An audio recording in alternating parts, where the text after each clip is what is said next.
ভারতের একমাত্র শহর কলকাতা, যেখানে এখনও চলে ঐতিহ্যবাহী ট্রাম। দেশটিতে ঘুরতে যাওয়া পর্যটকদের আগ্রহের অন্যতম কেন্দ্রবিন্দু এই ট্রাম।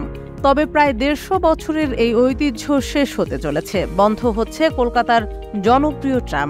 করোনাকাল থেকেই কলকাতার একের পর এক রুটে বন্ধ হয়েছে এই পরিষেবা। আপাতত হাতে গোনা ৪টি রুট বেঁচে আছে, এবার তাও মুছে যাওয়ার পথে।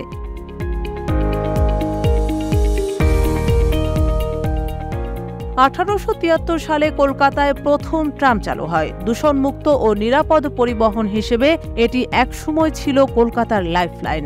কালের নিয়মে সেই ট্রামের রাস্তায় উঠে এলো বাস, ট্যাক্সি সহ অন্যান্য যানবাহন। এখন বলা হচ্ছে এর গতি মন্থর, ফলে এখন থেকে কেবল একটি রুটে থাকবে ট্রাম।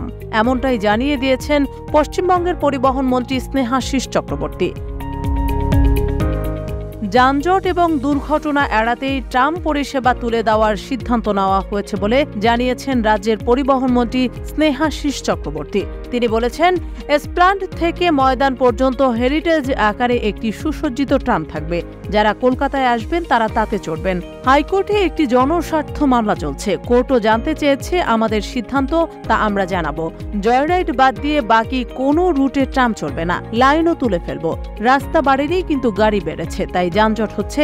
এভাবে ট্রাম চালানো অসম্ভব। অর্থাৎ এখন থেকে মডেল হিসেবে মাত্র একটি রুটে জয়রাইড হিসেবে ধর্মতলা টু ময়দানের মধ্যে তা চলাচল করবে। প্রসঙ্গত উল্লেখ্য যে শহরে ট্রাম পরিষেবা চালু রাখার দাবিতে ক্যালকাটা ট্রাম ইউজার্স অ্যাসোসিয়েশনের তরফ থেকে হাইকোর্টে একটি জনস্বার্থ মামলা করা হয়েছিল। সেই মামলায় রাজ্যের সিদ্ধান্ত জানতে চায় আদালত। সেই পরিপ্রেক্ষিতেই আদালতের কাছে এই আবেদন জানাবে রাজ্য। কলকাতার রাস্তায় খুব সকালে কিংবা গভীর রাতে ভরসা ছিল ট্রাম। ২০১৫ সালেও শহরের মোট ২৫টি রুটে চলত এই নির্ভরযোগ্য পরিবহন। হাওড়া ব্রিজ পেরিয়ে একসময় হাওড়া স্টেশনেও যাত্রীদের পৌঁছে দিত ট্রাম। সেই ট্রাম চালানোয় অনীহা শুরু হয়েছিল অনেক আগেই, ফলে একে একে বন্ধ হয়ে যায় কলকাতার জনপ্রিয় কিছু ট্রাম রুট। এর মন্থর গতির জন্য শহরে যানজটের সৃষ্টি হচ্ছে বলে অভিযোগ ছিল অনেকেরই। ছেলেদের নিত্য ব্যবহার্য পণ্যগুলোর মধ্যে একটি বেশ পরিচিত ব্র্যান্ড জিলেট। বাংলাদেশে জিলেটের ব্লেড, রেজার, শেভিং ফোম থেকে শুরু করে সকল পণ্যই যথেষ্ট সহজলভ্য। তবে সম্প্রতি জানা গেছে, নিত্য প্রয়োজনীয় পণ্য উৎপাদনকারী ভারতীয় কোম্পানি জিলেট ইন্ডিয়ার সাথে বাংলাদেশে পণ্য বিতরণের চুক্তি বাতিল করেছে মার্কিন বহুজাতিক company Procter and gamble P&G। বাংলাদেশে জিলেটের পণ্য সামগ্রী বিতরণের চুক্তি বাতিলে P&G'র নেওয়া এই সিদ্ধান্ত আগামী ৩১ ডিসেম্বর থেকে কার্যকর হবে বলে জিলেট ইন্ডিয়া লিমিটেড ঘোষণা দিয়েছে। একটি নির্দিষ্ট চুক্তির আওতায় বাংলাদেশে জিলেট ইন্ডিয়ার বিভিন্ন ধরনের নিত্য ব্যবহার্য পণ্য যেমন razor, shaving foam, cream, shaving gel, blade ও অন্যান্য পণ্য বিতরণ করে P&G। জিলেট ইন্ডিয়া জানিয়েছে, এই চুক্তির অবসানের ফলে কোম্পানি চুক্তির আওতায় মোট বিক্রয়ের উপর আনুপাতিক হারে প্রভাব পড়বে। তবে চুক্তি বাতিলের কারণে কোম্পানির লাভের উপর বস্তুগত কোনো প্রভাব পড়বে না।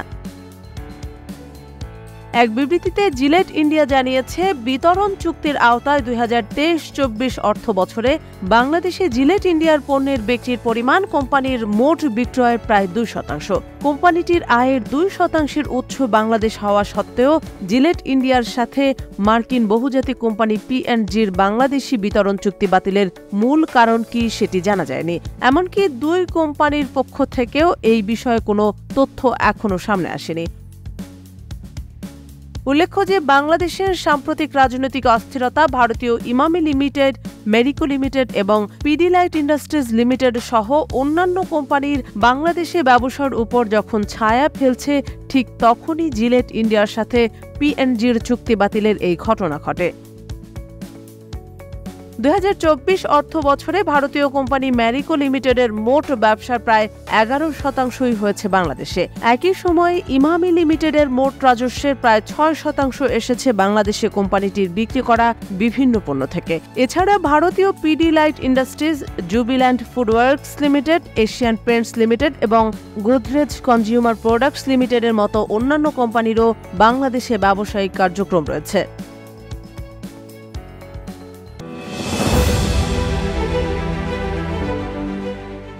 ছাত্র জনতার গণ অভ্যুত্থানের মুখে পদচ্যুত হয়ে সাবেক প্রধানমন্ত্রী শেখ হাসিনা আশ্রয় নেন পার্শ্ববর্তী দেশ ভারতে। বাংলাদেশের এই রাজনৈতিক পট পরিবর্তনে পারস্পরিক সম্পর্কের টানাপোড়েন পরিলক্ষিত যেমন হয়েছে, তেমনি সম্পর্ক উন্নয়নের চেষ্টাও দেখা যাচ্ছে। সম্প্রতি যুক্তরাষ্ট্রে বাংলাদেশের অন্তর্বর্তী সরকারের পররাষ্ট্র উপদেষ্টা তৌহিদ হোসেনের সাথে ভারতের পররাষ্ট্রমন্ত্রী এস জয়শঙ্করের বৈঠক হয়। এবার জয়শঙ্কর মন্তব্য করেছেন যে ভারত তার প্রতিবেশী দেশগুলোর রাজনৈতিক পদক্ষেপ নিয়ন্ত্রণের চেষ্টা করছে না। তিনি আরও বলেন, বাংলাদেশের ব্যাপারটা একটু ভিন্ন এবং ভারতও বাংলাদেশের সঙ্গে যৌথ প্রকল্প থেকে উপকৃত হয়েছে। তার দাবি, কোনো শর্তাধীনে নয়, বরং ভালো প্রতিবেশী হিসেবে ভারত প্রতিবেশী দেশগুলোকে সহায়তা করে থাকে। যুক্তরাষ্ট্রের নিউ ইয়র্কে এশিয়া সোসাইটি পলিসি ইনস্টিটিউটে আলোচনা অনুষ্ঠান শেষে প্রশ্নের জবাবে তিনি এসব কথা বলেন। 25 সেপ্টেম্বর বুধবার এক প্রতিবেদনে এই তথ্য জানিয়েছে ভারতীয় সংবাদ মাধ্যম দ্য হিন্দু। সংবাদ মাধ্যমটির প্রতিবেদনে বলা হয়েছে, অভ্যন্তরীণ রাজনৈতিক গতিশীলতা নিয়ন্ত্রণের লক্ষ্যে শ্রীলঙ্কা এবং বাংলাদেশের মতো প্রতিবেশী দেশগুলোকে আর্থিক সহায়তা এবং অন্যান্য প্রকল্পে ভারত যুক্ত নয় বলে পররাষ্ট্রমন্ত্রী এস জয়শঙ্কর জানিয়েছেন। 2022 সালে অর্থনৈতিক সংকটের কারণে শ্রীলঙ্কাকে দেওয়া বেল আউটের কথা উল্লেখ করে ভারতের এই পররাষ্ট্রমন্ত্রী বলেন, ভারত শ্রীলঙ্কাকে যে প্রায় 4.5 বিলিয়ন মার্কিন ডলারের আর্থিক সহায়তা দিয়েছে তা কোনো শর্ত সাপেক্ষে দেওয়া হয়নি। বাংলাদেশ ও শ্রীলঙ্কাকে সাহায্য করেও কোনো ধরনের সুবিধা না পাওয়া নিয়ে এক প্রশ্নের জবাবে পররাষ্ট্রমন্ত্রী এস জয়শঙ্কর বলেন, এটা এমন নয় যে আমাদের কোনো ধরনের রাজনৈতিক শর্ত সরবরাহকৃত সাহায্যের মধ্যে অন্তর্ভুক্ত ছিল। আমি বলতে চাচ্ছি, আমরা একটি ভালো প্রতিবেশী হিসেবে সাহায্য করছিলাম, কারণ আমরা আমাদের দোরগোড়ায় এ ধরনের অর্থনৈতিক মন্দা দেখতে চাইনি। তার আরও দাবি, আমি মনে করি শ্রীলঙ্কায় রাজনৈতিকভাবে যা ঘটছে দিন শেষে তা নিয়ে তাদের রাজনীতিই কাজ করবে। প্রতিবেশী দেশগুলোর রাজনৈতিক পদক্ষেপে ভারতের জন্য কোনটা ভালো হবে তা মেনে চলতে বলাটাও ভারতের উদ্দেশ্য নয়। পররাষ্ট্রমন্ত্রী এস জয়শঙ্কর বলেন, সুতরাং আমি আপনাদেরকে বাংলাদেশ সম্পর্কে বিশেষ কিছু মনে না করার জন্য অনুরোধ করব। এটা এমন নয় যে ভারত প্রতিটি প্রতিবেশী দেশের প্রতিটি রাজনৈতিক পদক্ষেপ নিয়ন্ত্রণ করতে চাইছে, তবে ভারত আশা করে প্রতিবেশী দেশগুলোতে শান্তি বিরাজে তার সহযোগিতামূলক ভূমিকায় থাকা দরকার।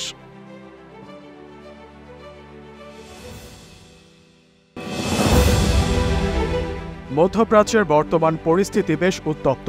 দখলদার ইসরায়েল একদিকে গাজা ভূখণ্ডে চালাচ্ছে বর্বর আগ্রাসন, অন্যদিকে হামলা পাল্টা হামলায় জড়িয়ে পড়েছে লেবাননের সশস্ত্র গোষ্ঠী হিজবুল্লাহর সাথে। গত কয়েকদিন ধরে প্রায় প্রতিদিনই ইসরায়েলের ড্রোন ও রকেট হামলা করছে ক্ষমতাশীল হিজবুল্লাহ। এর মধ্যেই সম্প্রতি এবার ইরাক থেকে ইসরায়েলকে লক্ষ্য করে বেশ কয়েকটি ড্রোন হামলার দাবি করেছে দেশটির ইসলামিক রেজিস্ট্যান্স। 25 সেপ্টেম্বর বুধবার কাতার ভিত্তিক সংবাদ মাধ্যম আল জাজিরার এক প্রতিবেদনে এই তথ্য জানানো হয়েছে। আল জাজিরার প্রতিবেদনে বলা হয়েছে, ইরাকি সশস্ত্র গোষ্ঠী ইসলামিক রেজিস্ট্যান্স ইসরায়েল অধিকৃত গোলান মালভূমিতে সামরিক স্থাপনা লক্ষ্য করে ড্রোন হামলা চালিয়েছে। টেলিগ্রামে এক বিবৃতিতে গোষ্ঠীটি এই দাবি করেছে। তারা বলেছে, উত্তর ইসরায়েলের একটি সামরিক লক্ষ্যবস্তুতে ড্রোন হামলা করা হয়েছে। তাদের হামলা সফল হয়েছে।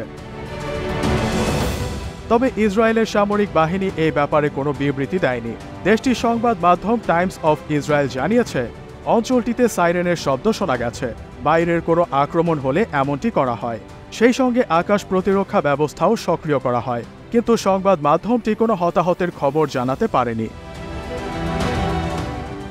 ইরাকে ঘাঁটি গাড়া ইসলামিক রেজিস্ট্যান্স ইরান সমর্থিত মিলিশিয়াদের সমন্বয়ে গঠিত সশস্ত্র গোষ্ঠী। গাজায় ইসরায়েলের হামলা শুরু হওয়ার পর থেকে ইসরায়েলের লক্ষ্যবস্তুতে কয়েক ডজন রকেট ও ড্রোন হামলা চালিয়েছে তারা।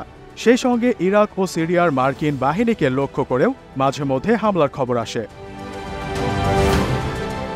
প্রসঙ্গত উল্লেখ্য যে লেবাননের দক্ষিণাঞ্চলের সর্বত্র অবিরাম বিমান হামলা চালাচ্ছে ইসরায়েলি বাহিনী। পরিস্থিতি এতই ভয়াবহ যে সেখানকার বাসিন্দারা পালানোর সুযোগও পাচ্ছে না। ইসরায়েলি জঙ্গি বিমানের গোলা যেন তাদের তাড়া করে বেড়াচ্ছে। ইসরায়েলি সামরিক বাহিনী বলেছে, তারা হিজবুল্লাহর বিরুদ্ধে অভিযান চালাচ্ছে।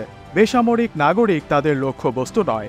যুদ্ধক্ষেত্রে সহিংসতার সম্মুখীন হওয়া এড়াতে লেবাননের সশস্ত্র শক্তিশালী সংগঠন হিজবুল্লাহ সক্রিয় রয়েছে।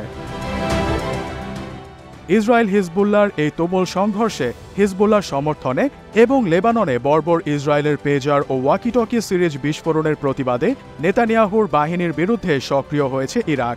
গত রবিবারও লেবাননে উত্তেজনার মধ্যে ইরাক থেকে ইসরায়েলে ড্রোন হামলা চালিয়েছে ইরানপন্থী সশস্ত্র গোষ্ঠীগুলোর ইরাকি জোট। জোটটি জানিয়েছে, ইসরায়েল যতদিন তাদের নৃশংসতার ধারা অব্যাহত রাখবে, ইরাক ইসলামিক রেজিস্ট্যান্স ততদিন দখলদারের বিরুদ্ধে তাদের তৎপরতা চালিয়ে যাবে।